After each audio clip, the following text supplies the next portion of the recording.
I'm Toni Preckwinkle, Chair of the Cook County Democratic Party, and I'd like to welcome you to the 80, our podcast about the party, its candidates, and its leaders. We're beginning the podcast by interviewing our elected committee people to discuss their backgrounds and thoughts about the history and future of our party. And today I'd like to welcome Daniel Spata, who is both the alderman and the committee person of the First Ward. Welcome, Daniel. Hello, so good to be here. All right, so we're going to begin by asking you a little bit about your ward and yourself, and then we'll just see where this conversation goes. So where's the First Ward? The First Ward is up on just about the northwest side of Chicago. It is quite the gerrymandered ward, but it includes bits and pieces of Logan Square, Humboldt Park, West Town, Wicker Park, the East Village, and also the now mixed income CHA development known as Lathrop Homes. All right, now the First Ward has a interesting and colorful history in the city of Chicago. It was once all of downtown, basically, and a little bit west. And it was a ward, let's see, how can we cheerfully refer to this, in which it was always assumed organized crime had a more than a little influence. But the boundaries of the ward have been moved. The 42nd Ward is now the downtown ward. And your ward is a mostly Latinx ward, is that right? It was. Historic, more recent history. Historically, and honestly, it is probably the identity of the First Ward that is very meaningful to me. I would say being able to use both my governmental and political work to create equity for the Latinx community, and also to lift up Latinx voices and new leaders feels important to me throughout my political life. All right. You are now one of our newest aldermen. You were elected in 2019. Okay. Tell us a little bit about that race. And then you are, amazingly enough, a person who got to be a committee person on a write-in candidacy. So tell us first about the aldermanic and then the write-in. I can tell you that whatever else people think of it, running for alderman is a terrifying thing, particularly when you're in that kind of head-to-head race where, I mean, if you've been there before, 8 p.m. that evening or 7 p.m. when polls closed, your life is either going to go in one direction or another. And I really believed it was the time for change. I think that was what was communicated to me by my neighbors. I think that was what past elections in the First Ward reflected.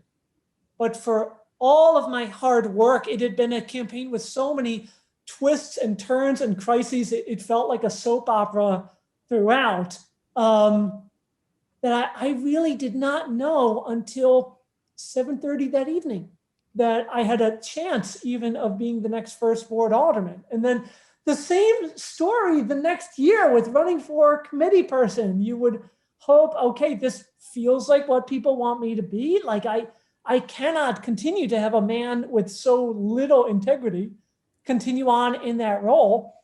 But it was, again, a lack of integrity that forced me into a runoff. The fact that my opponent had forged signatures on affidavits for folks claiming that they had not ever signed my petition.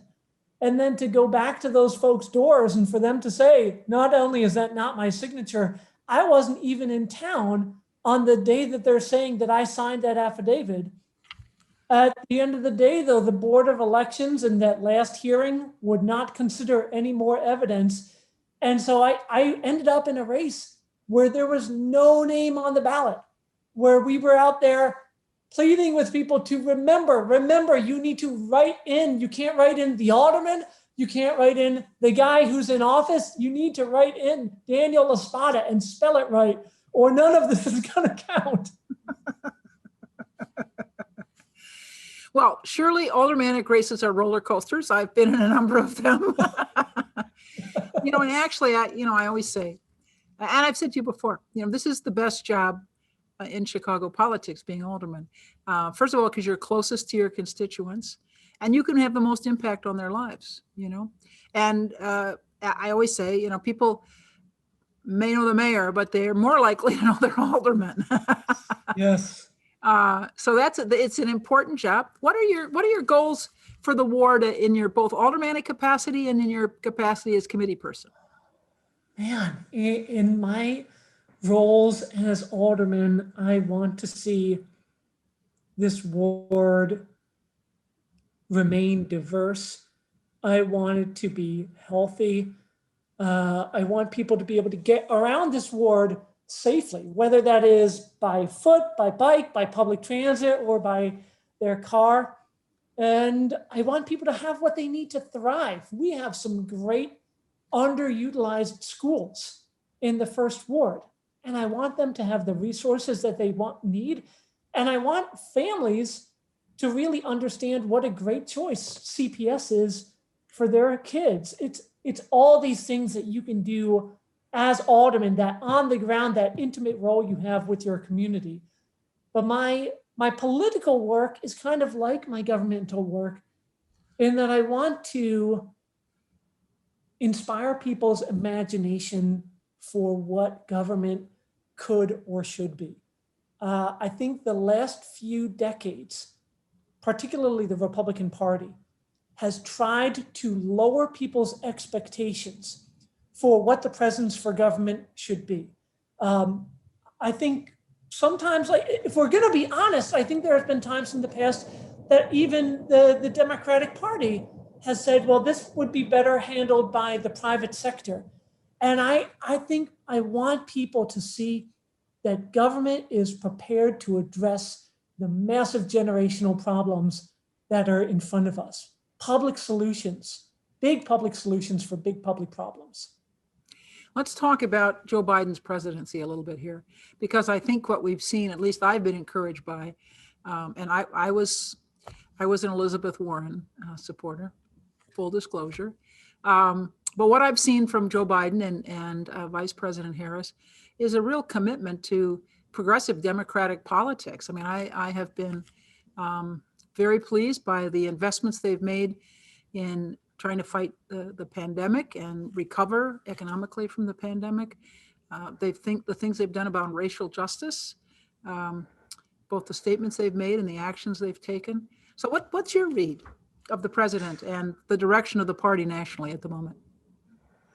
I'm incredibly hopeful by what we've seen from their initial gestures, from the initial legislation that they've put forward, particularly the American Rescue Act that just passed. They passed something that economists have been telling us for decades, that putting money into the pockets of working families will stimulate the economy. And we don't do this just because we know it's just, because it's ideologically progressive. It just so happens that some of the most progressive ideas happen to be the best ideas as well. So I'm really excited by the investments I see coming to the CTA, coming to families in our community, coming to the city of Chicago. If there's a piece that I found myself wrestling with just today, though, it's how to get some of these stimulus checks into the hands of our homeless neighbors who are eligible. But as I found out, they actually have to file a 2020 income tax return to qualify. So that's a problem that even just today, before we were recording, my staff and I are trying to solve. That's a real challenge because many of our homeless individuals don't have addresses. That's the first thing. Mm-hmm. And don't have regular income. So they don't have W-2 forms or any of the things that the rest of us might have as we file our taxes. So is there an organization, just for the benefit of our viewers, our listeners and our viewers, is there an organization that helps the homeless with this kind of challenge? Well, we're doing that research right now. I'm in communication with Congressman Chuy Garcia's office about this, reaching out to the Chicago Coalition for the Homeless. I think if there isn't a path, we're going to create the path, because this really, for folks like yourself and myself, and my wife and I are ineligible, and I would say rightly so, based on our incomes, but $2,000 because you can be eligible for what had passed previously as well. That can be a life-changing source of revenue, form of money for like our homeless and unhoused neighbors. So we really want to work hard at that. All right, good. I appreciate that. Now, we've talked a little bit about the federal government. What about Cook County, and particularly the Cook County Democratic Party? What are you doing as committeeman, and what do you want to see the party tackle in the coming years? That is a great question. I know we're doing some great work with the new policy committee of the Cook County Democratic Party this year in terms of figuring out what are some of the issues that are at once progressive and can have a broad base around this really wide mix that is the Cook County Democratic Party. I am hopeful that housing policy is in the mix. I am hopeful that broad policies to address climate change are in the mix.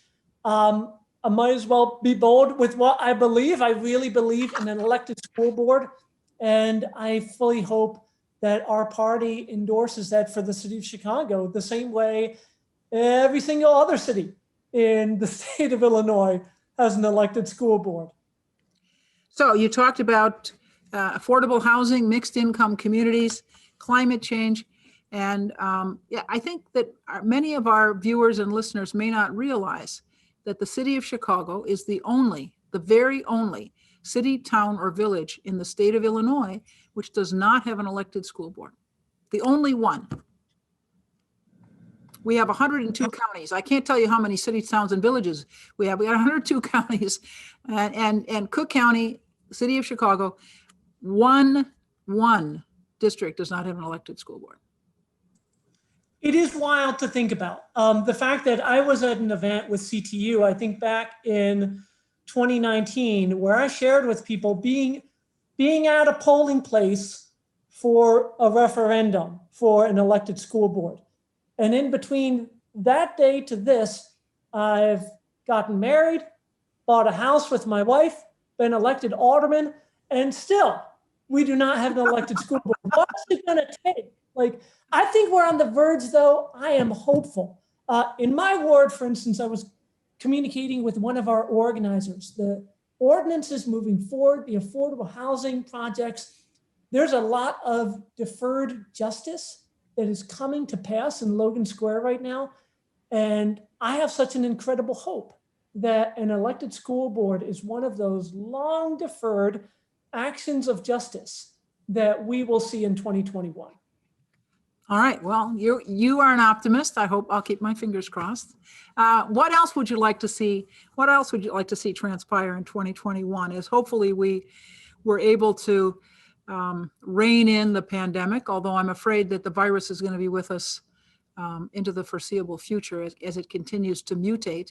And what we're going to have to do, frankly, is have, our annual booster or our annual COVID shot in the same way we have an annual flu shot. But hopefully we'll get to the point where we have about 70%. I think that's what Dr. Fauci says, 70% herd immunity. That means, vaccinated individuals. And we'll be able to resume life pre-2020, at least in most respects.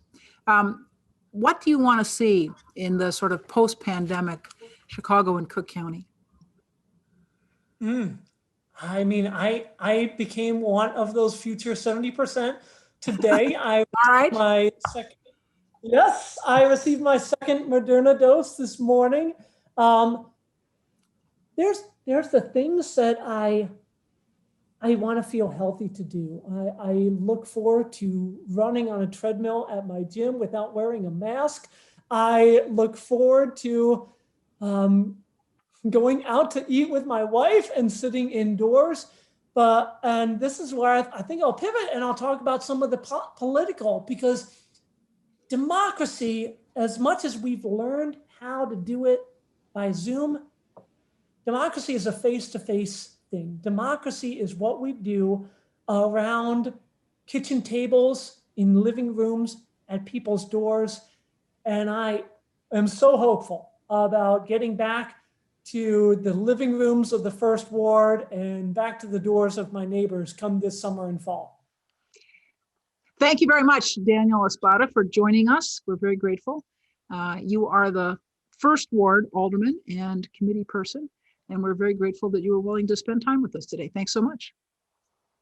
Thank you for having me.